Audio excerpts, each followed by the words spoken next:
lá, segunda aula nossa, vamos falar de hermenêutica. Eu vou mandar o PowerPoint no grupo, mas se alguém não tiver, se alguém quiser ir anotando aí os pontos principais. Então, hermenêutica. Deixa eu falar uma coisa para vocês. Esses termos que eu estou usando aqui, exegese, hermenêutica, não é termos exclusivos da teologia. Não é termos exclusivos da igreja. No direito, você vai ouvir falar sobre exegese, você vai ouvir falar muito sobre hermenêutica, porque um bom advogado, ele precisa pegar a lei e ele precisa interpretar a lei. O que o deputado quis dizer, por isso que o pau quebra, né? Por que o deputado quis dizer com essa lei que ele fez? Aí o advogado vai defender o lado dele. Vai defender, ele quis dizer isso. Então, hermenêutica, exegese, não é uma coisa restrita da teologia, tá bom? É uma coisa que outras áreas do conhecimento também trabalham. Vamos lá, então, hermenêutica. O que significa essa palavra? A hermenêutica, ela vem de um termo que ela não surgiu no cristianismo. A hermenêutica, ela surge com os gregos, né? Então, os irmãos sabem que os gregos, eles tinham vários deuses falsos, mas eles tinham vários deuses. Então, eles acreditavam em Zeus, eles acreditavam em... Falando deuses gregos aí. Poseidon, todos esses daí. E tudo isso aí. Cada deus tinha uma função. Ok? Cada deus tinha uma função. E esse deus, Hermes, que o Igor falou agora, qual que era a função dele? Isso é na mitologia, tá, irmãos? E a forma que os gregos acreditavam, não é que isso é verdade, não. Eles acreditavam o seguinte, que o deus Hermes era responsável por pegar aquilo que os deuses falaram e traduzir de uma forma que os humanos entendessem. Então, por exemplo, Zeus falou algo, os humanos não conseguem entender. O Hermes era responsável por pegar aquela mensagem de Zeus e fazer com que as pessoas entendessem. Daí, dos gregos, veio a palavra hermenêutica, que significa o quê? Declarar, anunciar, interpretar, esclarecer e traduzir. Agora, para nós, né, o que é a hermenêutica então? Esse ato da gente anunciar algo, de nós interpretarmos algo. Então a primeira coisa que a hermenêutica ela é uma técnica. E nós vamos falar muito sobre a importância do Espírito Santo, de você ser capacitado, mas isso não exime você da técnica. A hermenêutica ela segue regras definidas. Então ela tem regras, né? Algumas falam assim, não, a Bíblia você pegou lá, leu e obedeceu. Não, existem regras para você ler a Bíblia. Existem nortes, existem formas, e nós vamos aprender hoje. Segundo, ela é uma arte. Por que a hermenêutica é uma arte? Porque ela precisa de criatividade. Nós precisamos de criatividade. Então, todo texto é fruto de um processo criativo. Eu não sei se todos vocês viram, acho que eu vou colocar no nosso grupo lá de estudo, mas domingo eu preguei, o que eu fiz? Eu fiz um mapa mental. E eu não sou uma pessoa criativa, mas eu fiz um mapa mental da minha pregação. Vocês viram isso em algum lugar, não? Então eu coloquei lá o tema principal e fui colocando minhas linhas ali. Então, a interpretação, a hermenêutica, ela também é uma arte. Você precisa ter criatividade, pedir criatividade ao Espírito Santo. Amém? Glória a Deus. Então, técnica e arte. O processo hermenêutico. Como que a hermenêutica acontece? Como que a hermenêutica acontece? Os irmãos, adiantei demais, né? Como que eu interpreto? Como que eu anuncio? Como que eu declaro? Como que isso ocorre? Existe um processo. Que processo é esse? Primeiro, dizer. Por que nós interpretamos a Bíblia? Nós interpretamos a Bíblia porque nós queremos dizer algo. E quando se refere à Bíblia, nós não queremos dizer o que nós pensamos. o que nós achamos, o que a cultura acha.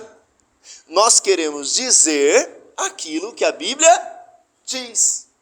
Portanto, dentro do processo hermenêutico, nós precisamos comunicar uma mensagem. Todo pregador, todo cristão, na verdade, é um pregador, né? Seja em pequenos grupos, seja no individual, ele é um pregador, ele está comunicando a mensagem.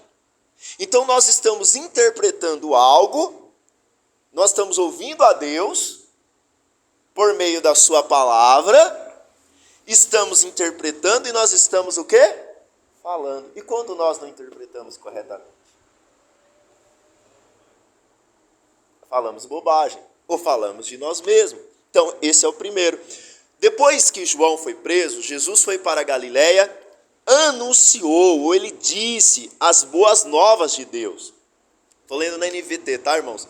Enfim, chegou o tempo prometido, ele proclamava, o reino de Deus está próximo, arrependam-se e creiam nas boas novas. Ou seja, todo intérprete, ele é alguém que proclama.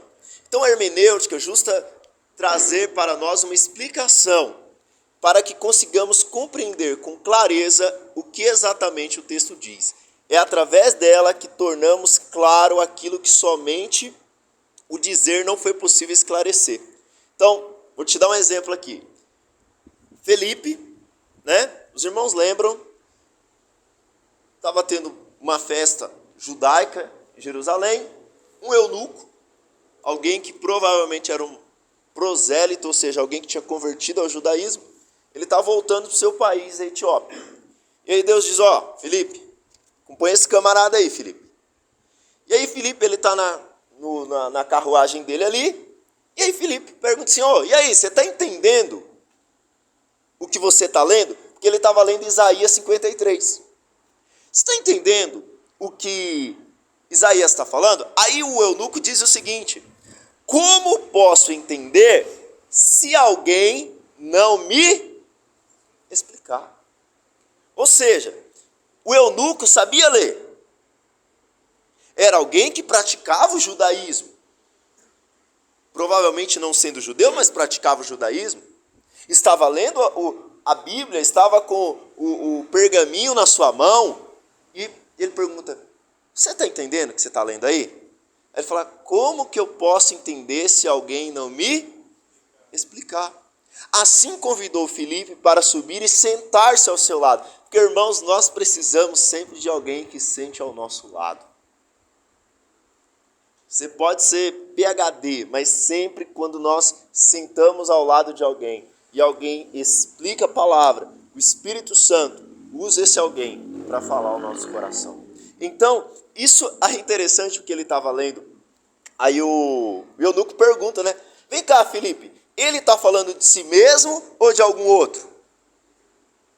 Aí Filipe fala de quem? Ó, o profeta estava falando de Jesus, aquele que haveria de vir.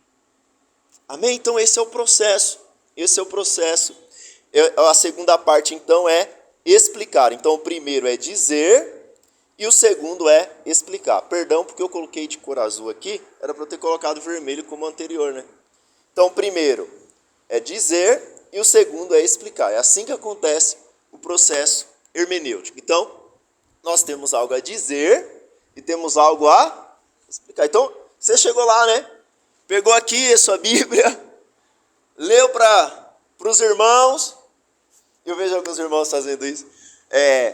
Fulano ficou com oferta hoje na célula, né? Irmãos, ó, seguinte, o texto hoje é Mateus 6, que diz o seguinte: buscar em primeiro lugar o reino de Deus e todas as outras coisas vos serão acrescentadas. Vamos ofertar, irmãos. Ok, você disse, mas você explicou? Tem muita gente que diz, mas tem muita gente que não explica. Ok? Então, a hermenêutica envolve a parte de explicar. E por último, traduzir. Apesar de não estarmos abordando o nosso curso, porque por ser bem básico, né? Mas o estudo do hebraico, do aramaico e do grego não é uma tarefa simples. Porém, para um trabalho hermenêutico melhor, é importante que se conheça pelo menos um nível básico dessas línguas na qual a Bíblia foi escrita. Então a Bíblia foi escrita em 3 línguas, tá, irmãos? Nenhuma delas é falado hoje como era mais. Então, o hebraico não é mais igual ao hebraico falado hoje. O aramaico é uma língua morta, ninguém fala mais o aramaico. E o grego não é mais o grego utilizado. O grego da época da Bíblia era o grego koiné, era um grego bem popular, tá? Mas nós temos ainda acesso aos textos de hebraico, temos acesso a textos gregos. Hoje está bem fácil aí você achar, tá bom? Dúvidas até aqui? Não? Mas estão falando que o Filipe falou o quê? Filipe falou o quê?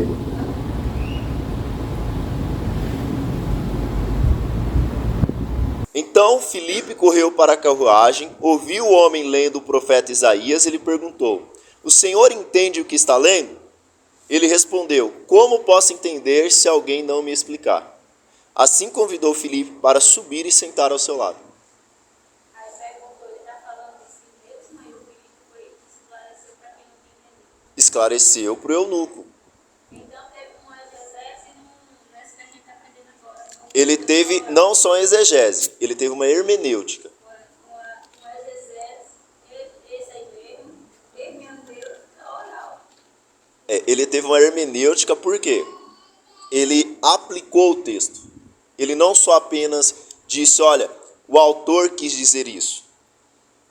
Tá? Ele quis dizer, o autor está falando a respeito de Jesus. Ou seja, ele aplicou. Então, assim, tem muita gente que já quer aplicar. Mas primeiro você precisa fazer a intenção do autor. Aí depois ele aplicou pro eunuco. Bom, pastor, mas por que nós precisamos desse negócio? Então vamos fazer hermenêutica? Aí um vai pensar de um jeito, outro vai interpretar do outro. Não é melhor a gente ler a Bíblia e ficar tudo certinho, tudo ok, né? E só obedece esse negócio? Então, irmãos, não é tão simples como nós pensamos. Por exemplo, existem irmãos que nos Estados Unidos, que eles pegam aquele texto de Marcos, né, que diz assim, se vocês pegarem em serpentes, em escorpiões, nada vai te fazer mal. E eles, para provar que estão cheios do Espírito, eles pegam, eles no culto deles, eles trazem várias serpentes. E os irmãos manipulam serpentes durante o culto. Tá? Porque eles creem que o texto é para... Então, beleza, vamos pegar aqui e vamos manipular serpente. Então, sei lá, como nós lemos semana passada sobre usos e costumes, né? Também são hermenêuticas que as pessoas simplesmente leram ali, interpretaram do jeito dela e começou a fazer, né? Mas a Bíblia, ela existe um contexto, ela existe uma forma que ela foi escrita e ela merece atenção.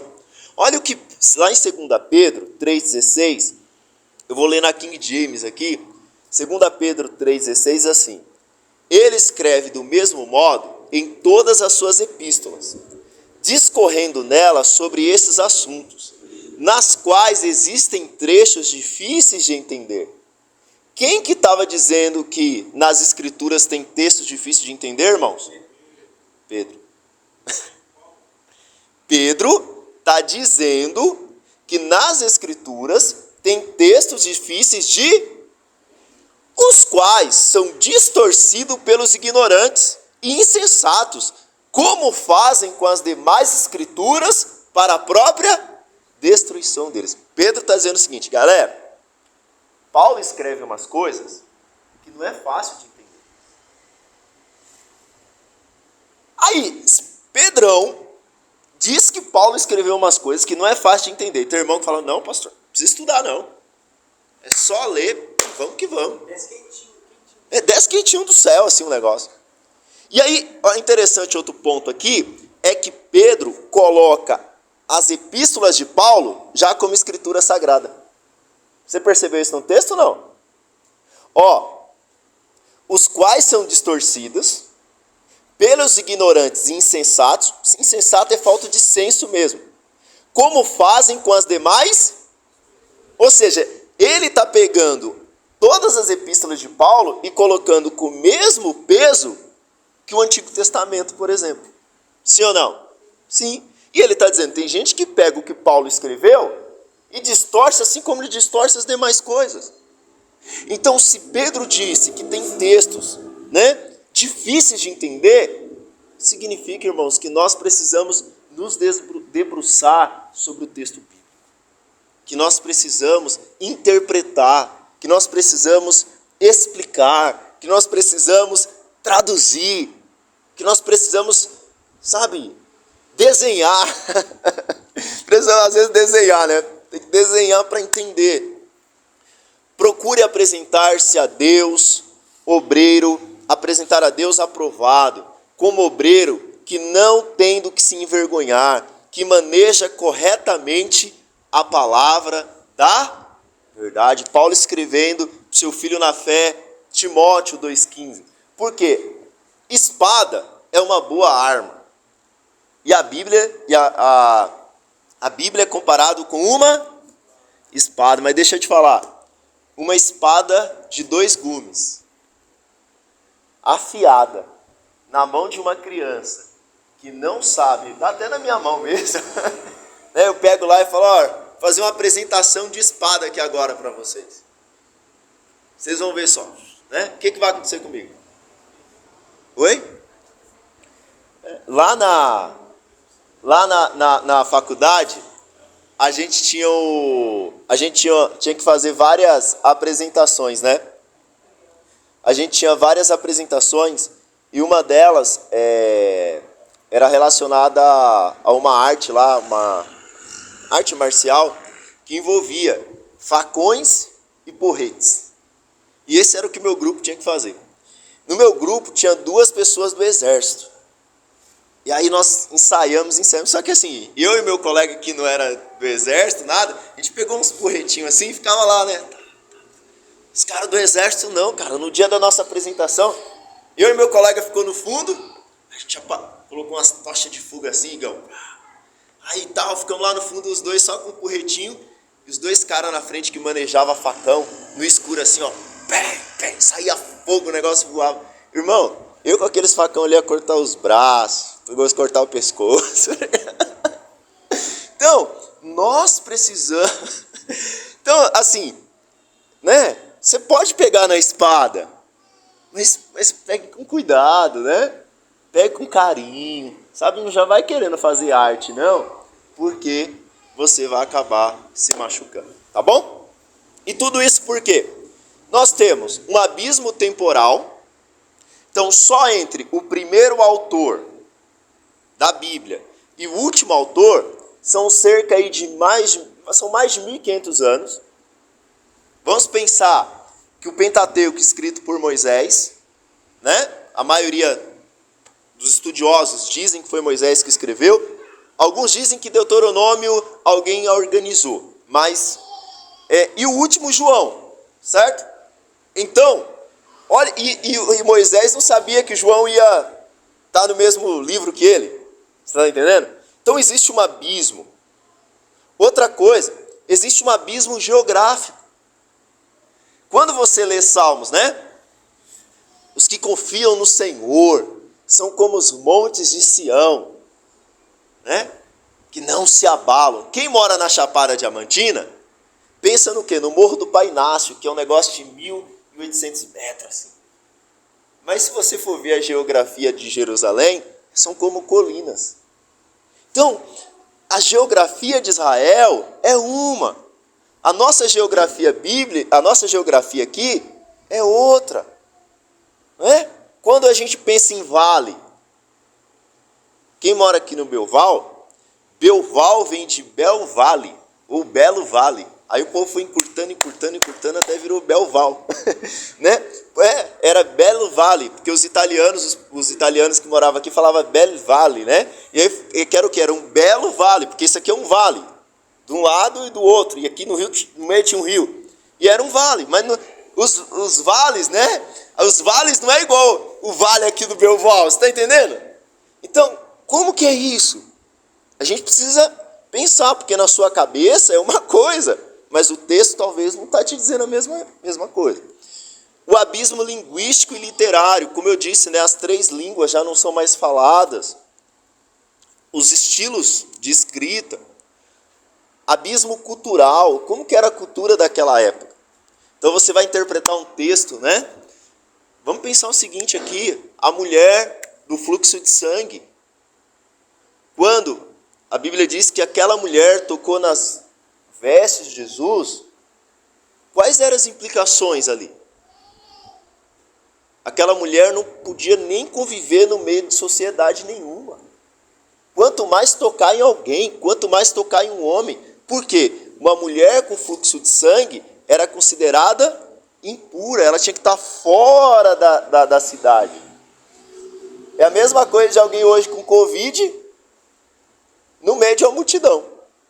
Não era que ia contaminar doença literal, mas para eles era contaminar a questão do pecado. Alguém que era tocado por uma mulher que estava menstruada não podia nem adorar a Deus no templo. Então o ato daquela mulher tocar em Jesus tem muitas implicações para o texto. Amém? Tranquilo até aqui? Amém? Perguntas? Isso significa 2 coisas. Bom, vamos levar em considerações algumas coisas para a nossa hermenêutica. Primeiro, a pessoa que interpreta. Os irmãos aí bom de Bíblia, fica com a Bíblia na mão aí, por favor. Marcel, 1 Timóteo 12 ao 17. Bruno, João 5, 39 ao 40. Daciel, Mateus 15, do 10 ao 15. Tá bom? Isso.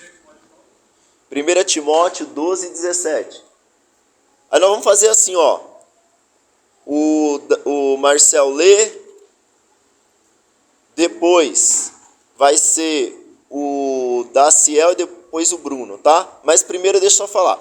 O intérprete precisa ser um com a mensagem que pretende comunicar. Irmãos, ouve o Marcel, por favor. E dou graças ao que me tem confortado, a Cristo Jesus, Senhor nosso, porque me teve por fiel, pondo-me no ministério, a mim, que antes fui blasfemo e perseguidor e injurioso, mas alcancei misericórdia, porque eu fiz ignorantemente na incredulidade, e a graça de nosso Senhor superabundou com a fé e amor que há em Jesus Cristo. Esta é uma palavra fiel e digna de toda aceitação. E Cristo Jesus veio ao mundo para salvar os pecadores, dos quais eu sou o principal. Mas, por isso, alcancei misericórdia, para que em mim, que sou o principal, Jesus Cristo mostrasse toda a sua longanimidade, para exemplo dos que haviam de crer nele para a vida eterna. Ora, ao Rei dos séculos, imortal, invisível, ao Deus único, sábio, seja honra, glória para todos sempre. Amém. Irmãos, o que é se colocar um com a mensagem? A mensagem que eu estou interpretando tem que ser a minha vida. Quem foi que pregou a justificação pela fé? A salvação pela graça, assim, até o topo do último fio do cabelo? Paulo. Certo? Mas Paulo podia dizer o seguinte: galera, eu sou fariseu, eu era fariseu, cumpri a lei, cresci aos pés de Gamaliel, ele fala em outro lugar isso. Mas vocês não, vocês eram os piores dos pecadores. Vocês precisavam de Jesus mesmo, galera. Se não fosse a graça, vocês não seriam salvos. Ele não estaria se fazendo um com a mensagem. Mas o que ele diz? Cristo morreu para salvar pecadores, do quais eu sou o principal. Então, quando você está interpretando a sua mensagem, quando você vai pregar a sua mensagem, você não pode se colocar à parte da mensagem. Você tem que ser parte dela. Vocês entenderam? Você tem que ser um. Se essa mensagem não falou primeiro com você, não vai falar com os outros. Se Paulo não tivesse revelação de que ele era o pior dos pecadores, ele podia pensar ainda, deve haver algum tipo de salvação fora da graça. Mas ele entendia, Deus me salvou, o pior dos pecadores. Aí esse cara diz o seguinte, somente a graça pode ser salva. Quando Paulo fala isso, não tem como seus ouvintes dizer, eu acredito nessa mensagem. Por que tem gente que fala, mas ninguém acredita nele? Porque a mensagem que ele fala não é uma com ele. Ele é uma coisa... Jesus, por exemplo. Não, melhor, eu vou ler o texto primeiro, depois a gente vai para lá. Lê Mateus, por favor, Daciel. 10 ao 15. Tendo convocado a multidão, lhes disse, ouve e entendei. Não é o que entra pela boca que contamina o homem, mas o que sai da boca, isso contamina o homem. Então aproximando-se dele, os discípulos disseram, sabes que os fariseus, ouvindo a tua palavra, se escandalizarão? Ele, porém, respondeu, toda planta que o Pai Celestial não plantou será arrancada. Deixai-os, são cegos, filhos de cegos, ora se um cego e a outro cego, cairão ambos no barranco. Então lhes disse Pedro, explica-nos a parábola. Presta atenção, eles estão falando aqui, não é para gente que não conhece a Bíblia, não. É para gente que conhece a Bíblia, interpretou a Bíblia, e Jesus está dizendo, vocês são cegos, e vocês estão conduzindo outros cegos, ou seja, vai todo mundo cair no barranco. Mas por que os fariseus liam a Bíblia, interpretavam a Bíblia, pregavam a Bíblia e eram cegos? Bruno, por favor, lê João 5, o 39 e o 40. Examinai as Escrituras, porque vós cuidares ter nelas a vida eterna. E são elas que de mim testificam. E não quereis vir a mim para teres vida. Presta atenção. Os fariseus dizem o seguinte, nas Escrituras tem a vida eterna. Perfeito? Mas as Escrituras falam de quem? De Jesus. Vocês dizem que as Escrituras têm a vida eterna, mas vocês não creem em? Então, se vocês não creem em mim, vocês são o quê? Guias cegos, que guiam o quê? Outros? Isso significa que tem gente que vai ler a Bíblia a vida inteira, interpretar a Bíblia a vida inteira e não vai entender a narrativa da Bíblia. Vai passar a sua vida sem enxergar a quem? Cristo. Você percebeu? Então, nós precisamos entender qual que é a narrativa de Deus na Bíblia. Qual que é a narrativa? Então, se nós não entendermos a narrativa toda, nós vamos pegar trechos da Bíblia, vamos pregar moralidade, vamos pregar motivação, vamos pregar bons costumes, vamos pregar um monte de coisa, menos a narrativa que Deus deixou para nós. Amém? Né? A Miss Lane, ela manda assim, tipo umas 50 perguntas na semana. Mas sabe o que é legal? O texto dela, a exegese, é sobre a questão da Páscoa, né? E ela teve uma revelação assim em Deus, tipo, quando eu falo revelação, é lendo o texto bíblico e enxergar Jesus. Você sabe por quê? Porque ela falou assim, ela fez primeiro umas 30 perguntas sobre a Páscoa, e depois ela falou assim, nossa, pastor, Deus pediu para eles sacrificarem o cordeiro para poupar os primogênitos deles. E Deus pegou e entregou o seu. É isso, irmão. É isso.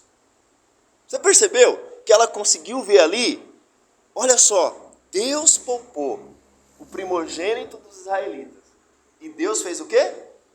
Entregou o seu primogênito. Mas quem não entender a narrativa bíblica, ele vai ler Êxodo e ele vai chegar agora em março e vai fazer o quê? Vai comer só pãozinho sem fermento. Vai querer fazer a festa judaica, cara. Está entendendo? Terceiro, o intérprete precisa discernir o seu público-alvo. Para quem que você está pregando? Você não vai mudar a mensagem é a mesma.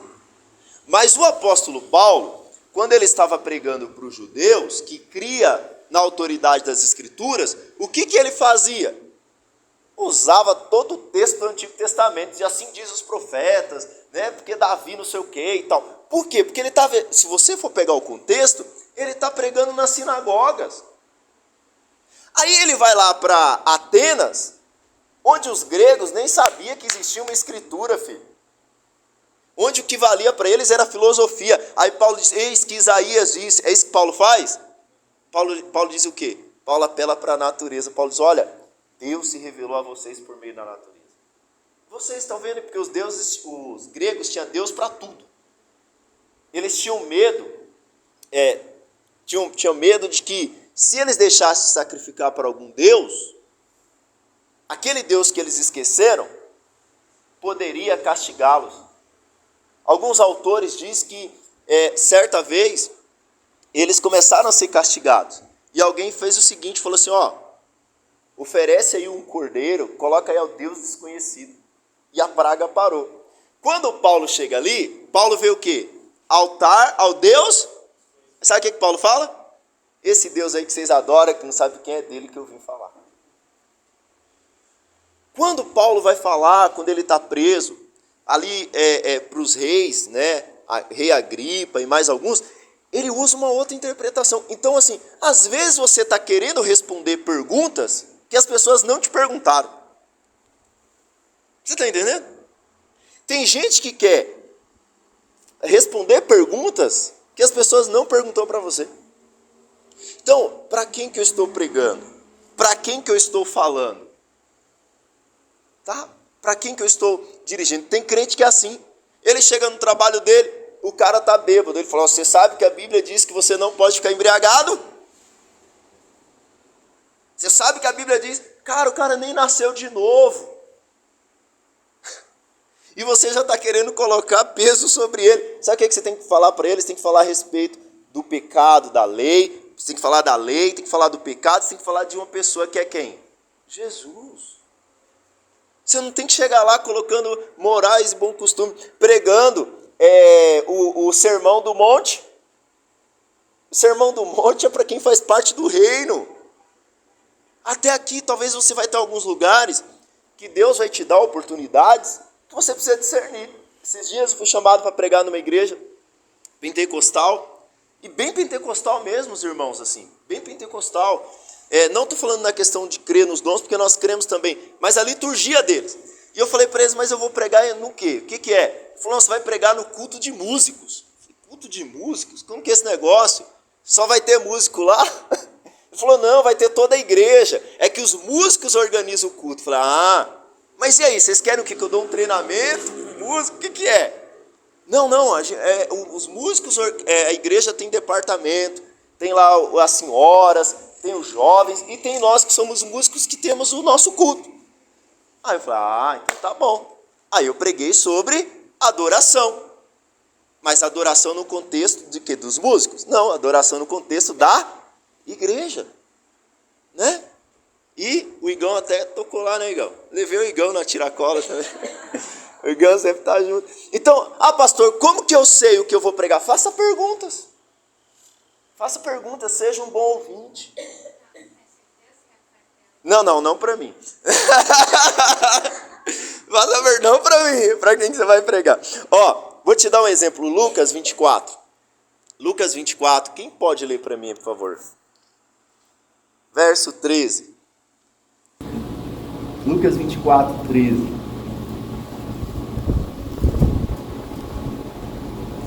Lucas 24, 13.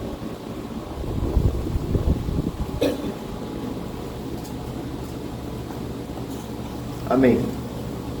Quem pode ler?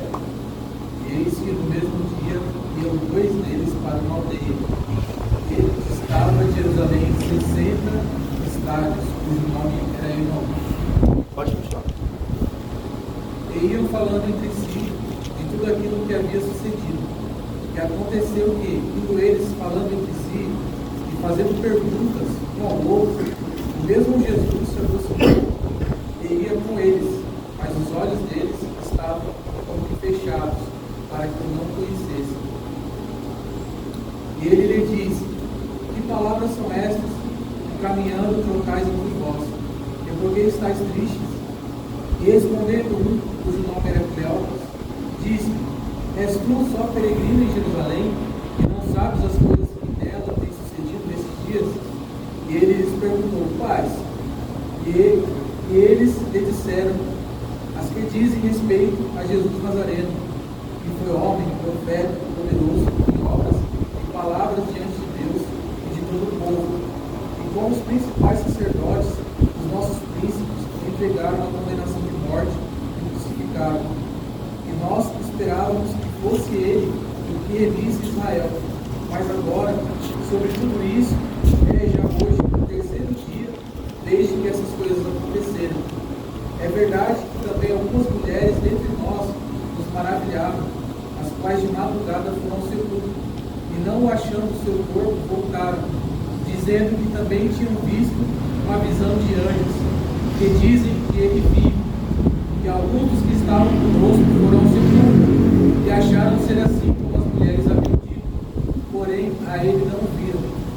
E ele lhe disse: honestos e tardos de coração, para crer tudo que os profetas disseram. Porventura não convinha que Cristo padecesse essas coisas e entrasse na sua glória? E começando por Moisés e todos os profetas, explicava-lhes o que dele se achava em todas as escrituras. Bom, você percebeu isso? Os discípulos estão voltando para Emaús, nós vimos no mapa semana passada, era perto de Jerusalém. Aí Jesus mesmo chega perto deles, e eles estão lá perguntando: poxa, Jesus morreu na cruz e tal. Aí Jesus fala assim: sobre o que vocês estão conversando? Aí eles não reconhecem Jesus, falam: por acaso só você aqui, você é peregrino, só você não sabe o que aconteceu? Aí Jesus fala: o quê? O quê? O que aconteceu? Fala Jesus e tal. Eles começam a falar de Jesus para Jesus. E Jesus ouve.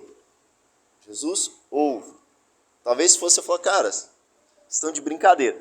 Aí Jesus, depois que Jesus faz perguntas, ouve eles, Jesus começa a pregar a respeito de si mesmo, começando por quem? Moisés. O que é Moisés, irmãos? Nós já aprendemos. A lei, os 5 livros da lei. Então eles começaram por onde? Jesus começou por onde?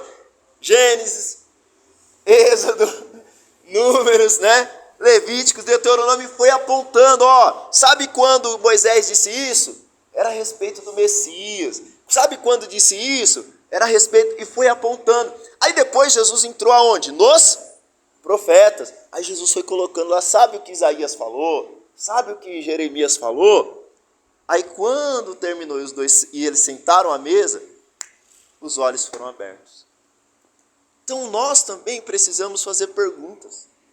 Para quem que eu estou pregando? Para quem que eu estou falando? Amém? E por último, o intérprete precisa ter como propósito a prática da fé. Nós não interpretamos a Bíblia somente para nos encher de conhecimento. Nós interpretamos a Bíblia porque, como está lá em 2 Timóteo 3,16, né? Ela é suficiente, ela é proveitosa para nos educar em tudo, né? Então, Tiago também diz que nós não podemos ser só ouvinte, mas nós temos que ser práticos. Então, quando nós interpretamos a Bíblia, tem a exegese, tem um contexto, tem um estudo, mas ela tem uma prática de fé. Ela precisa nos dizer o que fazer na segunda-feira. Quando você prega algo, quando você diz algo, quando você interpreta algo, ele precisa te dizer o que você vai fazer na segunda. Quando eu te digo o que vai fazer na segunda, é o que você vai aplicar na sua vida diária. Amém? Irmãos, vamos para a segunda parte da nossa aula. A aula da semana passada, o Igor gravou numa boa qualidade, né, Igor? Hoje talvez não vai ficar tanto, porque a gente não conseguiu colocar o sistema aqui. Vai ficar disponível lá no site da igreja, tá bom? Aí o Igor vai fazer uma playlist. Amanhã eu vou disponibilizar a aula 1, sexta, a aula de hoje. Aula de hoje? Legal. E ficou com a aula bem legal, aí se vocês quiserem ver novamente e tal, vai ficar top.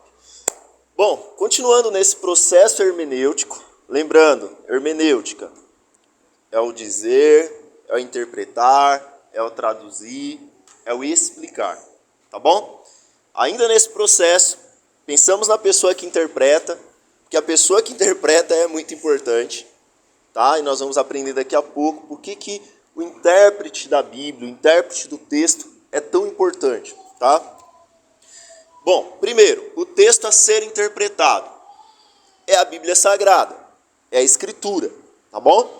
Então, nós precisamos começar do pressuposto que a nossa autoridade máxima, única, é a Bíblia.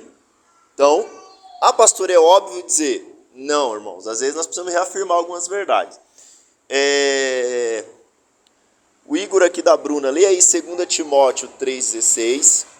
O Igor dos teclados, lê para mim.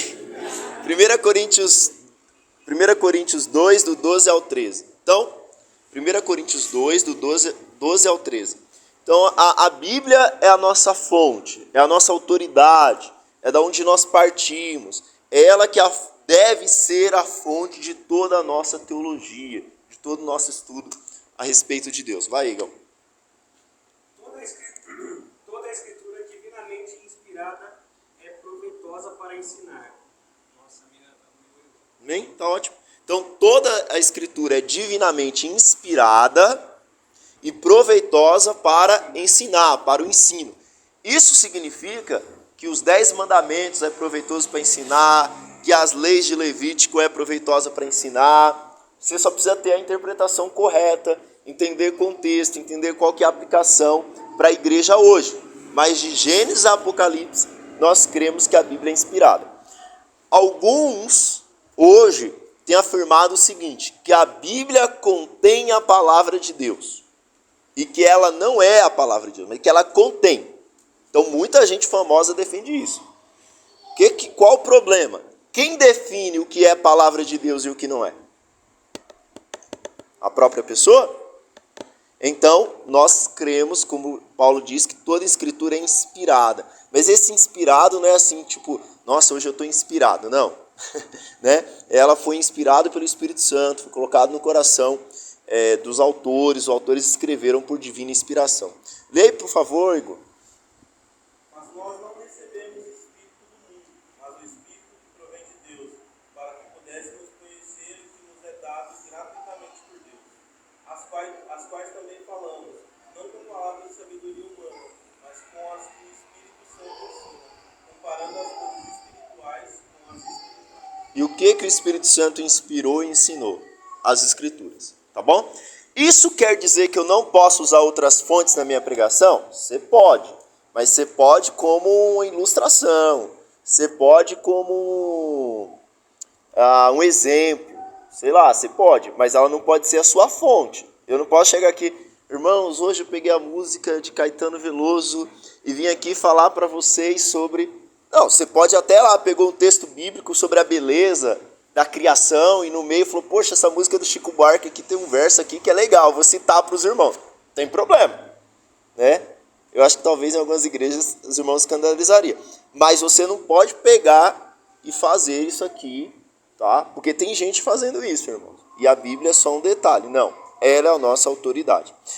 Então, agora, tem cristãos que usam outras fontes.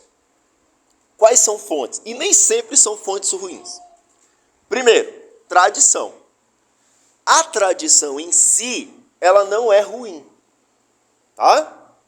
O problema da tradição é se aqueles cristãos, ou aquele grupo, ou aquela igreja, ou aqueles irmãos colocarem a tradição acima da Escritura. É quando você chega para o irmão e diz assim, mas por que você acredita desse jeito? Ele fala, porque nós sempre cremos assim. Mas por que é desse jeito, sendo que a Bíblia está dizendo que não é assim? Né? Em coisas claras, estou falando em coisas claras. Não, mas a tradição diz. Então nós aprendemos assim, é desse jeito que nós praticamos e acabou. Não, aí está errado. Então, alguns grupos cristãos, eles colocam a Bíblia como serva da tradição. Ou a igreja é quem comanda a Bíblia. E não é assim. É a Bíblia que é a autoridade sobre a igreja, sobre o pastor, sobre o apóstolo, sobre a apostila, sobre qualquer um. Entendeu? A segunda coisa é a razão. Então, a razão é o seguinte: a Bíblia está dizendo isso aqui. Mas vamos pensar bem, isso é loucura. Não é para os nossos dias. Não é assim. A razão, ela é importante. Depois que você virou crente, você não pode ter ficado mais burro. Você tem que ficar mais inteligente. Leu mais, entendeu mais, aprendeu mais, usou mais a cachola, entendeu? Você usa a razão. Mas a razão tem que ser serva da Escritura. E não a Escritura ser serva da razão. Quando nós olharmos e vemos assim, não, mas pensando bem, nós vamos nos humilhar aqui agora e vamos pedir para o Senhor para Ele ser a nossa autoridade aqui na Bíblia, porque a razão não pode ser autoridade sobre a Bíblia. Eu disse que a tradição é ruim, irmãos? Eu disse que a razão é ruim, irmãos? Não. E a outra é a experiência. Né? É quando a Bíblia diz uma coisa, mas a sua experiência diz outra. Então tem gente que ele teve uma experiência assim e tal. Você fala, cara, mas essa experiência... Ou seja, a minha experiência é maior do que as Escrituras. Tem gente... Pode falar, Paulo. Eu percebo muitas vezes algumas pessoas trazendo a palavra, às vezes elas até ficam assim, mas elas fogem para a experiência pessoal. E eu fico muito incomodada com isso, porque, embora seja interessante, mas a gente sabe que é a palavra de Deus que muda a nossa vida. Perfeito. Eu sei que é importante a experiência, para embasar, eu queria saber da sua parte. Quando que numa pregação ou quando você está falando de trazer ali um devocional, a gente pode falar sobre nós? Certo. E assim, não vai ferir, por exemplo, porque o culto é para Deus. Tem que usar a Bíblia para adorar, para a gente glorificar o nome dele. Quando que eu tenho que fazer essa explanação em relação à minha vida? E quais são os critérios que eu tenho que fazer para evitar isso? Tá. Porque às vezes tudo é praticamente Uma experiência... Tá. experiência, é o falar de mim mesmo. Então, aí entra algumas coisas. Inclusive, vocês vão aprender, acho que a partir da semana que vem, nós vamos começar a aprender a montar o sermão ponto a ponto. Inclusive, vocês vão ver ponto a ponto como que a gente faz. E aí eu vou começar a falar, aqui tal coisa. Mas, pensando bem, primeiro, a sua experiência não pode contradizer a Bíblia. Por mais que ela foi real, estupenda para você, não pode contradizer a palavra. Entre a experiência e a palavra, nós ficamos com a palavra. Então, por exemplo, vou dar um exemplo aqui, tá, irmãos? Minha tia que morreu em tal ano apareceu na minha frente. Mas a Bíblia diz que aos mortos foi dado direito de morrer somente uma vez. Temos também outras referências bíblicas que mortos não voltam. Então, eu vi minha tia lá, mas eu fico com minha tia? Não. Eu fico com a palavra. Eu expulso o capeta lá, mas não aceito que é minha tia, não. Então, sua experiência não pode estar contra a Bíblia.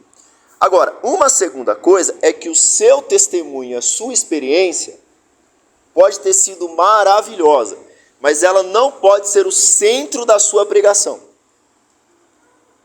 Imaginem uma casa. Imagina que a pregação é uma casa.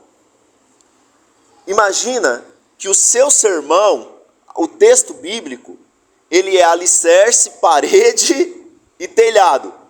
O seu testemunho e a sua experiência, ela tem que ser no máximo uma janela. Entendeu?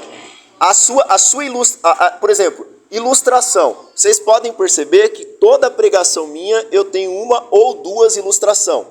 Mas a minha ilustração não é a porta do meu sermão.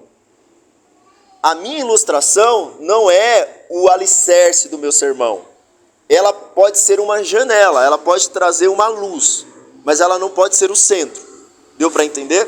E também tomar cuidado, porque às vezes você tem uma experiência que você teve em 1980 e você está contando ela até hoje. Aí ela não é mais janela, ninguém quer mais, sinceramente. Teve uma pregação que você começou a falar sobre a sua infância, o seu futuro e tal, para trazer justamente luz mais assim, mais Trazer luz sobre o que eu estava pregando. isso, conversava com a sua palavra e conversava com o que você estava lendo na Bíblia, né? Sim, então sim. a gente vê que aí nesse caso eu acho que a sua experiência, né, de falar sobre a importância dos costumes, de passar, Sim. por exemplo, a leitura da Bíblia, o quanto que é importante passar de geração para geração. Aí você trouxe essa questão da leitura da Bíblia, o quanto que é importante. Aí o que acontece? Eu contei minha experiência, mas ela ficou ali, digamos assim, ela não pode ser o centro da sua mensagem. Tá? Então a minha experiência não é o centro da minha mensagem. Até porque a minha experiência ela é falha, ela tem um monte de problema. Então, eu vou pregar o texto. O meu testemunho, a experiência que eu tive, ela pode ser uma janela. Pode perguntar. Pastor, quando você falou do exemplo ali de 1980, da Católica assim, eu lembro que uma das pregações que o pastor falou a respeito sobre sonhos, né? Bem lá no começo, quando eu comecei a Me perdoem também por essa época, porque assim... Aí você fala, não, naquela época você pregava melhor. Aí, um dia que eu fiquei agoniada, né? Eu liguei até pro senhor, o senhor falou comigo, aí que eu morava na Ribação. O que o senhor disse, exatamente, eu não lembro. Mas eu entendi que era só sonhos.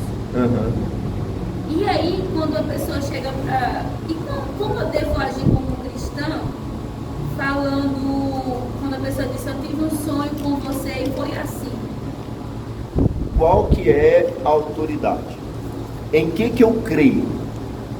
Aí eu disse assim, quando o sonho for ruim, tu acorda, ora e repreende. Agora, se for bom, tu dê graças a Deus ao Senhor e depois O que você tem que fazer é o seguinte, sempre pegue e coloque a palavra como autoridade, tá? Deus pode usar sonhos? Pode, irmão. Mas qual que é a autoridade acima dos sonhos? É a palavra. Ponto. Ok? Bom, vamos lá. Princípios gerais, né, para essa interpretação bíblica. Princípios gerais de interpretação bíblica para essa formação aí. Primeiro, trabalhe partindo do pressuposto de que a Bíblia é autoridade. A Bíblia é seu intérprete. A Escritura explica melhor a Escritura. Então, sempre passa do pressuposto. Quem que interpreta melhor o texto? A própria Bíblia. E aí, eu preciso entender o que um texto tem relação com o outro. Olha só, eu coloquei aqui o exemplo de Eva. Pedi para... Bruna, lê para mim em Gênesis 2, 16 ou 17. Irmão, lê para mim. O capítulo 3, verso 2 e 3.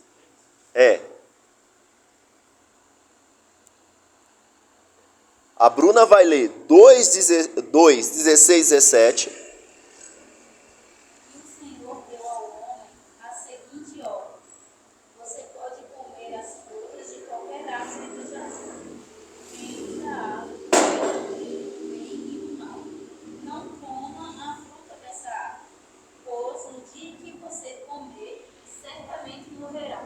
Vocês prestaram atenção no que a Bruna leu? Conseguiram prestar atenção?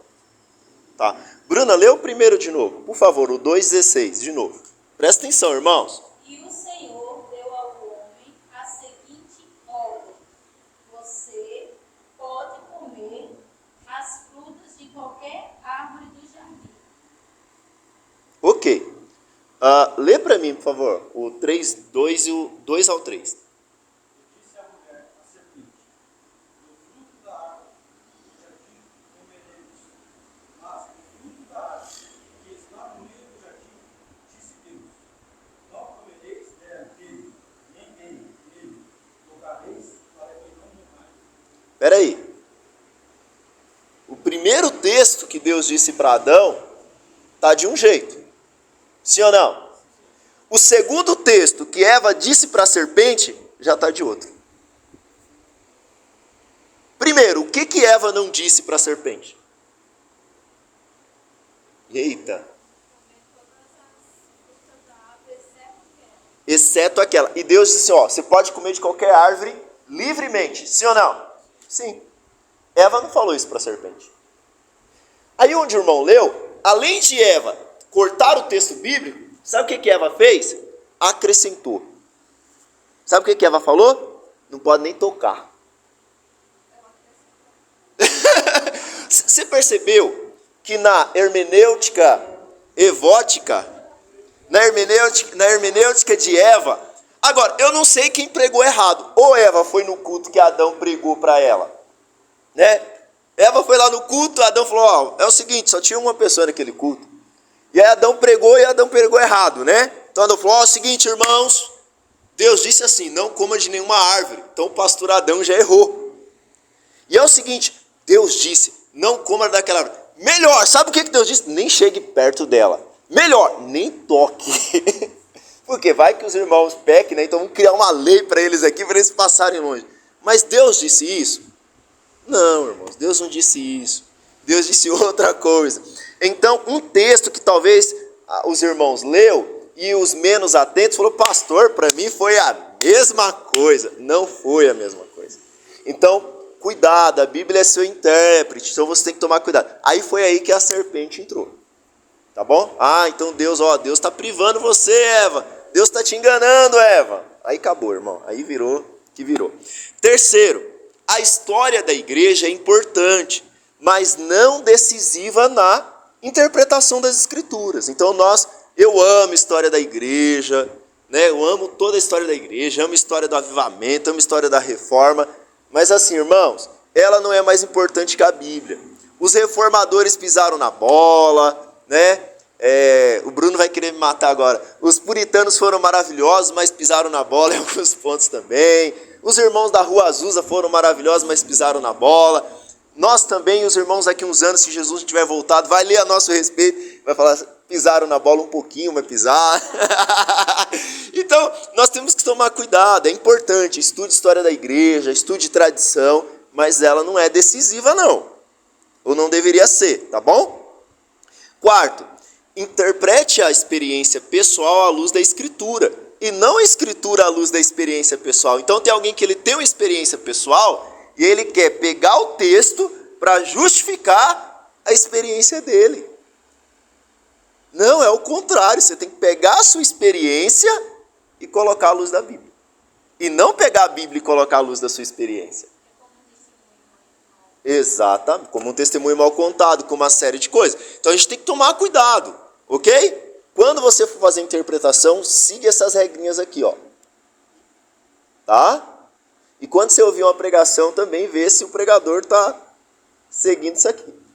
Beleza? Essa fala aí da Eva, eu fiquei pensando aqui, né? Ainda bem que a gente tem a Bíblia, né? Imagina se a Bíblia fosse, né, falada, né? Eu passasse para você e falasse, como que ia chegar? Exato. Pois é. Como é que Adão e Eva teve filhos se lá diz que eles morreram? Pois é.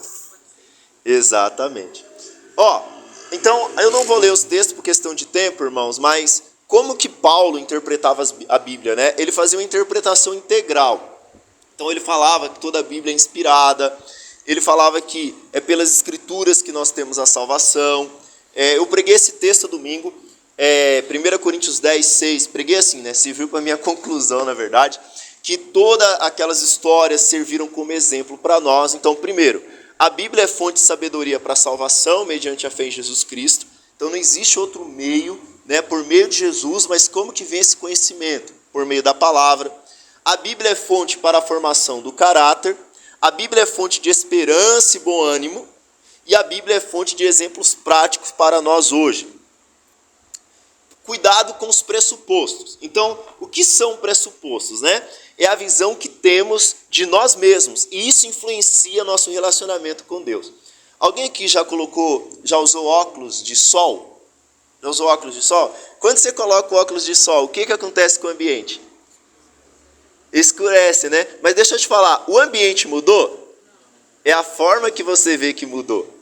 Então, eu leio a Bíblia com óculos. Já o irmão do lado lê a Bíblia com outro óculos.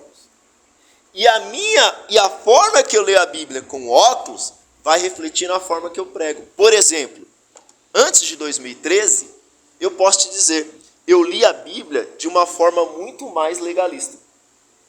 Muito mais pela lei. E pregava também. Por quê? Porque a minha visão, meu óculos, era do legalismo. Tá? Aí, o evangelho foi penetrando em mim, ó, já era missionário, já tinha abrido igreja, tá, irmão? O que aconteceu? A minha pregação mudou. O meu ministério mudou. Porque o meu óculos mudou. Percebe isso? Então, o óculos que você vai para a Bíblia conta muito. Então, isso... Ah, pastor, mas é a palavra. Irmãos, vai influenciar. Por isso nós precisamos orar ao Senhor. A visão que temos de Deus, proveniente da experiência pessoal e das doutrinas, que presidem em nosso pensamento, determina a maneira como lemos os textos da Bíblia. Como lidar com essa realidade, né? Então eu vou dar um exemplo. Jesus. Vamos lá, os fariseus. Cara, os livros apócrifos, eles não têm autoridade bíblica, mas ele é legal, por quê? Porque ele demonstra como os helenistas, os gregos, cometeram perversões no templo, como Jerusalém virou ali uma bagunça.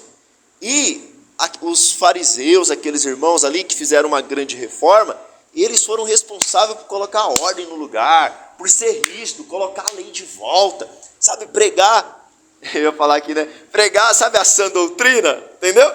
E aqueles irmãos eram rígidos. Então, como que eles viam Deus? Eles viam Deus como juiz. Então, qual que era o óculos dos fariseus? Deus, ele é juiz.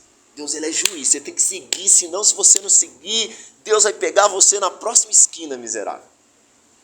Já os essênios, que ficavam no deserto, era o seguinte: o Messias está para voltar a qualquer momento aí, nós precisamos jejuar muito, precisamos orar muito. Aí chega Jesus. Qual que é o óculos que Jesus tem a respeito de Deus? Ô, irmão, vocês estão crentes, hein? Caramba, eu coloquei aí? Rapaz, Jesus não vê Deus.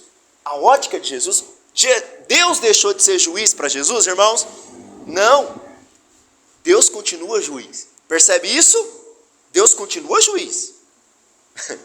Os fins dos tempos está aí, o que os essênios pensavam. Mas qual que era a ótica principal? Deus é Pai. Mudava tudo. Como que nós devemos orar? Se fosse os fariseus, era o seguinte: obedeça, senão vai vir fogo sobre a sua cabeça, miserável. Ou talvez João Batista dissesse isso, né? Mas Jesus só começa orando assim: Pai nosso que estás no céu. Os fariseus, você está doido? Você percebe então a ótica de Jesus? Não é que eu vou tirar o óculos de que Deus é juiz. Mas presta atenção, qual que é o óculos que você tem usado? Percebe? Existe até alguns, eu não vou entrar aqui porque o curso não vai dar tempo, mas existe alguns tipos de hermenêutica que nós chamamos de hermenêutica dos apóstolos, hermenêutica pentecostal. Que quando você coloca, por exemplo, imagina assim, você é tradicional, você não crê nos dons. Você vai para um texto da Bíblia com óculos, você vê os dons de uma forma. Aí você é crente do fogo, aleluia. Você coloca o óculos, já é outro, percebe? Aí nós precisamos lá da nossa exegese. Lembra da exegese? Amém? Para você não achar que o dia está ensolarado e na verdade... Bom, vamos lá. Alguns métodos bíblicos, né? Primeiro, o método é uma ferramenta, então seu valor depende da adequação e propósito para que é usada. Se eu quero apertar um parafuso, eu não vou usar um martelo. Percebeu? Se eu vou bater um prego, eu não vou usar uma chave de fenda. Eu preciso da ferramenta adequada. Ela também, né? Pode ser um mapa, comparado a um mapa. Seu valor está na ajuda que oferece a pessoa para chegar ao destino desejado. É um andaime, enquanto construímos nosso edifício interpretativo, precisamos dos andaimes para ir fixando o tijolo. E um método também é uma técnica de serviço, a serviço da arte, tá? Existem alguns métodos, existem muitos, tá bom? O método fundamentalista. Qual que é esse método? Eu sei que muitas pessoas hoje, basta crer na Bíblia que já é chamado de fundamentalista. Mas o fundamentalista é o seguinte, ele lê lá e ele fala, ó, não precisa de interpretação não, é assim, Jesus falou que se eu pegar em serpentes não vai ter mal nenhum, então eu vou pegar lá porque não vai mesmo. Mas, então esse é o lado negativo. O método científico histórico crítico, existe o método científico histórico crítico no sentido de buscar o que o autor quis dizer, quem foi o autor, e existe um método na academia que é para contradizer o texto, que é para o seguinte, para provar que o texto não foi escrito por Paulo, para provar que não é verdade. Então aí já é mais para o lado do liberalismo. O método sociológico, que é um método que está muito em alta. Então, por exemplo, o que a Bíblia fala a respeito das mulheres? Então é a teologia feminista. O que a Bíblia fala a respeito dos negros? Como que a gente faz aí? Será que a gente pode cantar ainda? Como que é? Alva mais que a neve. Então, dentro de um texto, eu posso pensar o que Deus falava sobre as mulheres? Eu posso. Posso pensar o que Deus falava sobre escravidão? Eu posso. Mas eu tenho que interpretar o que o autor quis dizer. E não o que a sociedade hoje quis dizer. Ok? Não o que a sociedade hoje quer dizer. O que a Bíblia quis dizer. Amém? E o método orante, que é a atividade de casa de vocês. Então, o que é o método orante da Bíblia? É o Lectio Divina.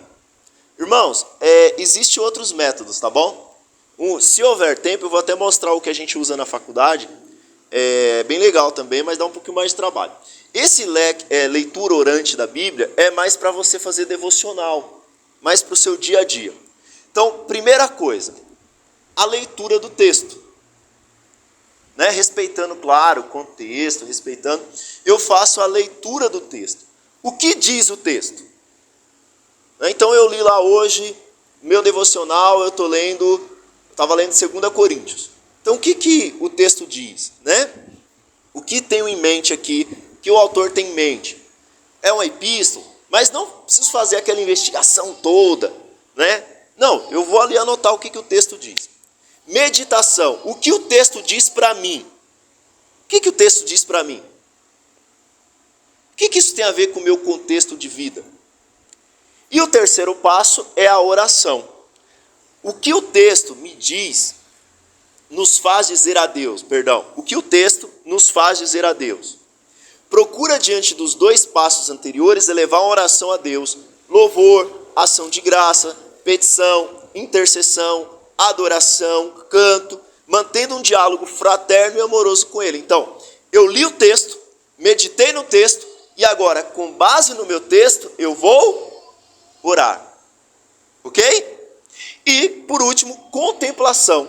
O que o texto me faz enxergar, compreender, me comprometer? O que esse texto espera de mim? O que Deus, espera de mim com esse texto? É o momento do engajamento, do compromisso, do guardar na memória e no coração para ruminar, testemunhar, anunciar, silenciar. Então assim, eu li o texto, meditei, orei, agora eu vou, durante o meu dia, contemplar aquele texto, vou trazer para o meu coração. E aí o que o coração, a boca fala do que o coração está cheio, tá bom? Então, um exemplo aqui.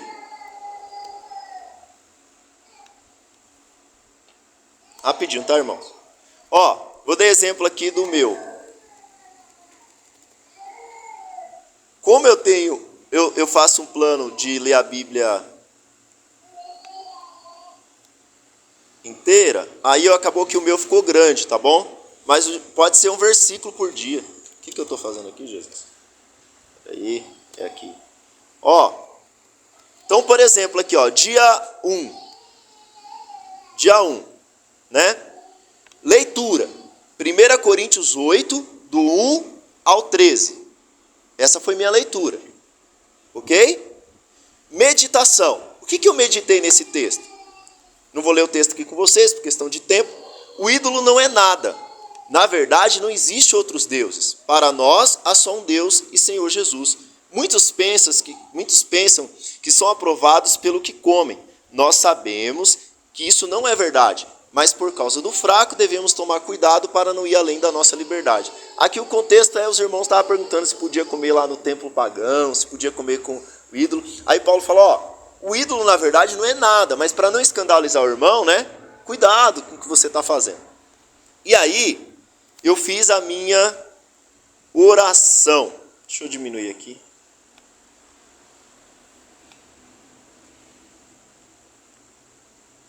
Abençoado. Tá, oração. Irmão, aqui foi minha oração mesmo. Aí, ó, deixa eu até ver o que eu orei aqui. Ah, não tá lá não? Oh, vocês, por que vocês não falam nada? Oh, eu queria que meus alunos na escola fossem assim. Se fosse lá, ele já tava, professor! Já tava já. Ó, então, leitura, né? 1 Coríntios 1 ao 13. Aí eu fiz a minha meditação que eu li para vocês. E aí eu fiz minha oração. Irmãos, perdoem que é minha oração mesmo. Eu não lembro o que eu orei nesse dia aqui, tá? Pai, sei que só o Senhor é Deus. Ídolos nada são, mas muitos dos meus irmãos não sabem disso. Por isso, Pai, não permite que eu os escandalize. Perdoa-me por todas as vezes que usei da minha liberdade,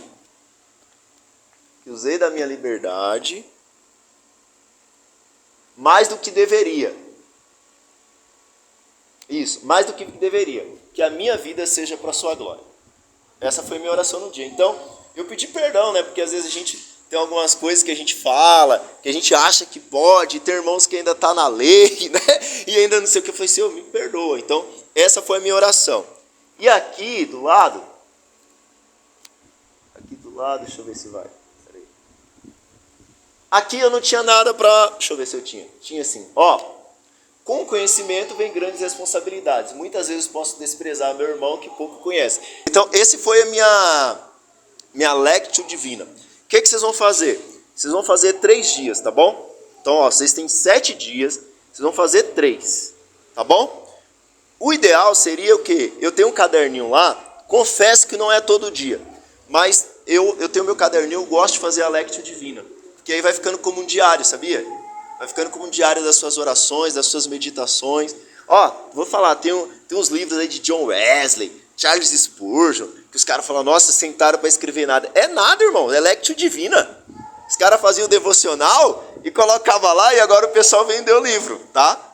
Glória a Deus, né, que está lá escrito, mas não é nada assim, só deram uma ajeitada no texto lá. Vou parar de falar de leitura orante. Leitura orante. Tudo bem? Então vocês vão fazer 3 dias. Eu aconselho os irmãos a fazer todos, mas façam pelo menos 3, tá bom? Amém?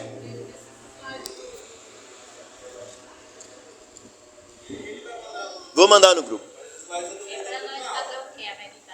Ó, vocês vão fazer 3 dias seguidos. Vocês leem a Bíblia todo dia. Vocês são crentes. Ó, ou lê ou escuta. Você leu lá o texto, não leu? Escutou? Pega um versículo.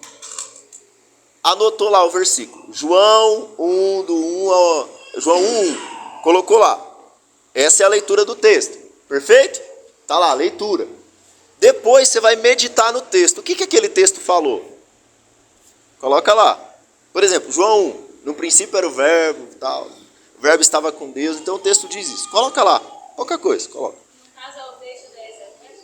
Não, esquece aquilo lá. Fia, é teu devocional de todo dia. Tua leitura bíblica de todo dia. Aí depois, a sua oração.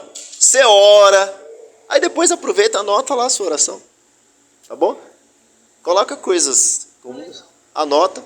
Porque você vai orar de acordo com o texto. Amém, irmãos? Os irmãos da sala de oração estão aprendendo a fazer isso. Que eles leem o texto e oram em cima do texto. E por último, contemplação. É o que eu vou praticar no meu dia.